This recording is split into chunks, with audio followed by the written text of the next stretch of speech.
गौतम बुद्ध की इस कहानी से आप सीखेंगे कि आप अपने जीवन में हर परिस्थिति का कैसे सामना कर सकते हैं। आप अपने मन को कैसे शांत कर सकते हैं। इस कहानी से आप जान पाएंगे दोस्तों, हम अपने जीवन में मन के बिना कुछ सलाह विचार नहीं कर सकते, इसलिए मन को शांत रखना बहुत जरूरी है।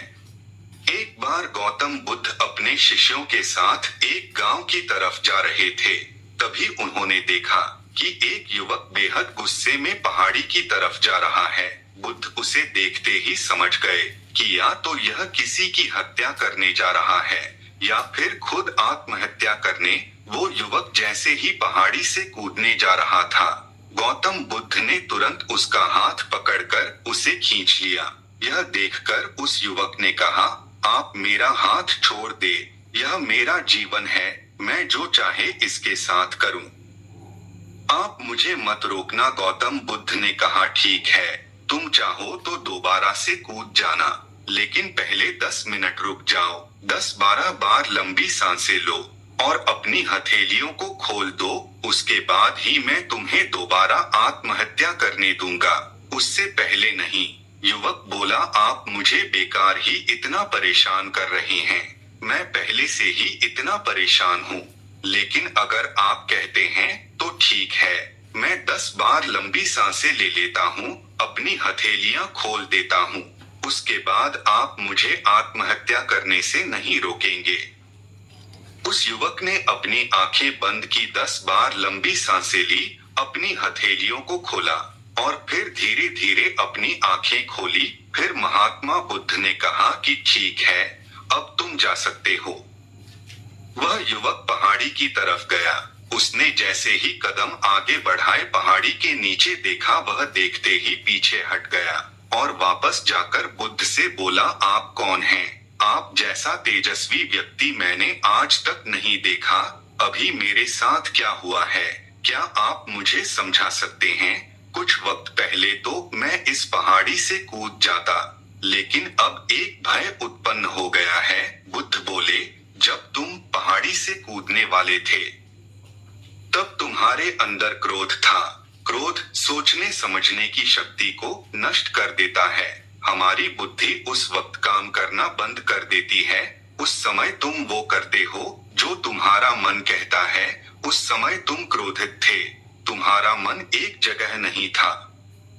उस समय तुम खुद को खत्म कर देना चाहते थे, लेकिन जब तुमने अपनी आंखें बंद करके लंबी सांसें ली और अपनी हथेलियों को खोला, तब तुम्हारा दिमाग और मन दोनों शांत हो गए और तुम्हारी नकारात्मक ऊर्जा सकारात्मक ऊर्जा में बदल गई, जिसके कारण तुम्हारी बुद्धि को नियंत्रण प्राप्त हुआ और तुम सही निर्णय लेने में सक्षम हो सके। युवक बोला, आप कौन हैं? बुद्ध ने कहा, यह जगत के लोग मुझे बुद्ध कहते हैं। युवक बुद्ध के चरणों में गिर गया और बोला कि है बुद्ध, आप मुझे अपनी शरण में शामिल कर ले। मैं तो अपने पिता को सबक सिखाना चाहता था, इसलिए आत्महत्या करने जा रहा था। बुद्ध ने कहा कि आत्महत्या करके कोई इस शरीर के साथ कुछ भी नहीं कर सकता। जब तक हमारे पास यह शरीर है, हम कुछ भी कर सकते हैं, लेकिन यदि यह शरीर नहीं होगा तो हम कुछ भी नहीं कर सकते। युवक कहता है, आप सही कहते हैं बुद्ध, लेकिन आप नहीं जानते, मेरे पिता ने मुझे बहुत अपमानित किया है। वह मुझे हर बात पर टोकते हैं। बचपन में वो मुझसे बेहद प्रेम करते थे। उसके बाद उन्होंने मुझे शिक्षा प्राप्त करने के लिए गुरुकुल भेज दिया। मैं हमेशा सोचता था कि मैं गहन अध्ययन करके उनका नाम रोशन करूंगा और मेरे पिता यह सब देखकर बहुत खुश होंगे। जब मैं शिक्षा पूरी करके वापस आया, तब मैंने अपने पिता को बताया कि मैंने सारे शास्त्र, वेद, उपनिषद कंठस्थ कर लिए हैं और मुझसे बड़ा ज्ञानी कोई नहीं है। तब वो खुश होने की जगह मुझसे कहते हैं कि अपने आप को ज्यादा ज्ञानी होने के भ्रम में मत डालो, ना ही खुद में अहंकार लाओ। मैं तो उन्हें दिखाना चाहता था कि मैंने कितना गहन अध्ययन किया है। मैं बड़े बड़े शास्त्रार्थ में जाने लगा। सभी मेरे ज्ञान से प्रभावित होने लगे। सभी ने मुझे महान ज्ञाता माना, लेकिन मेरे पिता ने नहीं माना। वह मेरे शास्त्रार्थ के बीच पहुंच जाते और मेरे बताए गए ज्ञान में कुछ ना कुछ कमी निकालते और सबके आगे मुझे अपमानित करते। वो मेरे साथ रहने वाले मित्रों को भी अपमानित करते थे, यह कहकर कि वो मेरा जीवन बर्बाद कर देंगे, क्योंकि वह मेरा साथ देते थे, मेरे ज्ञान की प्रशंसा करते थे। मैं समझ नहीं पा रहा था कि वह ऐसा क्यों कर रहे हैं। तब मेरे मित्रों ने मुझसे कहा क्योंकि वो मेरे जितना ज्ञान अर्जित नहीं कर पाए, इसलिए वो मुझसे ईर्ष्या करते हैं। एक दिन मेरी उपाधियों के कारण मेरे मित्रों ने मुझे मदिरापान कराया। यह बात मेरे पिताजी को पता चल गई। वो मुझे ढूंढते ढूंढते वहां पहुंच गए और मुझे वहां सबके सामने थप्पड़ मार दिया। मुझे बहुत अपमानित महसूस हुआ। तब मैंने यह तय किया कि मुझे मेरे पिताजी को सबक सिखाना है और मैं यहाँ आत्महत्या करने आ गया, क्योंकि एक पिता के लिए इससे बड़ा सबक क्या होगा। जब वह अपने बेटे की अर्थी को उठाएंगे तब उन्हें एहसास होगा कि उन्होंने क्या गलती की है।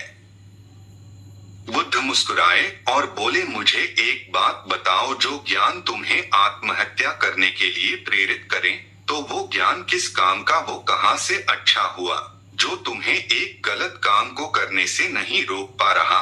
युवक ने कहा, आप सही कहते हैं बुद्ध, अब मैं खुद अज्ञानी सा महसूस कर रहा हूँ। आप मुझे अपनी शरण में ले, मैं आपसे ज्ञान प्राप्त करना चाहता हूँ।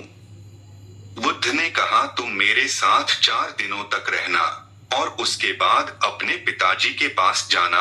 अपने पिता के घर तुम मध्यरात्रि के बाद जाना और बिना किसी हलचल के चुपचाप भीतर जाना, तब तुम्हें जीवन का सबसे पहला ज्ञान मिलेगा। वो युवक 4 दिनों तक बुद्ध के पास रहा और उसके अगले दिन पिता के पास चला गया। जब मध्यरात्रि वो अपने घर पहुंचा तो उसने देखा कि उसकी माताजी बिस्तर पर बहुत बीमार पड़ी है और युवक के पिता से कहती हैं कि तुम्हारी सख्ती के कारण आज मेरा बेटा मुझसे दूर है। अगर तुम इतने सख्त नहीं होते तो आज घर छोड़कर नहीं जाता। वो युवक अपनी पिता की तरफ देखता है। वो देखता है कि जिनकी आंख में आज तक आंसू नहीं देखे थे, आज वो नम आंखों के साथ बैठे हैं। उसके पिता कहते हैं, मैं उसे दुख नहीं देना चाहता था, बस उसके अंदर अहंकार न आए उसे दूर करता था। तभी उसके अंदर की कमियों को वहां जाकर बताता था, ताकि मुझे सुन कोई और भी उसे उसकी कमी बता सके और उसे अपने ज्ञान पर कभी घमंड ना हो, क्योंकि व्यक्ति का अहंकार उसे हमेशा ले डूबता है। लेकिन उस भीड़ में मेरे सिवा कोई नहीं होता था जो उसको उसकी गलतियों के बारे में बताएं। तब मैंने तय किया कि मैं उसे उसकी गलतियों से अवगत कराऊंगा, लेकिन वो मेरी ना सुनकर हमेशा अपने मित्रों की सुनता था। और एक दिन जब उसने मदिरापान किया तब मेरा दिल दुखा और तब मुझे लगा कि शायद मेरी परवरिश में कोई कमी थी। मैं ही एक अच्छा पिता नहीं बन सका जो मेरे बेटे ने ऐसा किया। लेकिन तुम चिंता मत करो, मैं उसे कहीं से भी ढूंढ कर ले आऊंगा। जितना प्रेम तुम मुझसे करती हो उससे ज्यादा मैं उससे करता हूँ। युवक की माता कहती है कि मैंने उसे हर जगह ढूंढा लेकिन वो कहीं नहीं मिला। मेरा मन कहता है कि यहाँ से कुछ दूर एक गांव में गौतम बुद्ध रुके हैं, वह जरूर वही होगा। तुम उसे वहां जाकर देखो। ये सारी बातें युवक वहीं खड़ा होकर सुन रहा था। उसकी आंखों से आंसू बह रहे थे। वो चुपचाप वहां से चला गया और गौतम बुद्ध के पास पहुंचा और बुद्ध से बोला, है बुद्ध, अगर आपने मुझे उस दिन आत्महत्या करने से नहीं रोका होता तो मुझसे कितना बड़ा पाप हो जाता। बुद्ध ने युवक से कहा, इस जीवन की सबसे बड़ी गलती आत्महत्या करना है।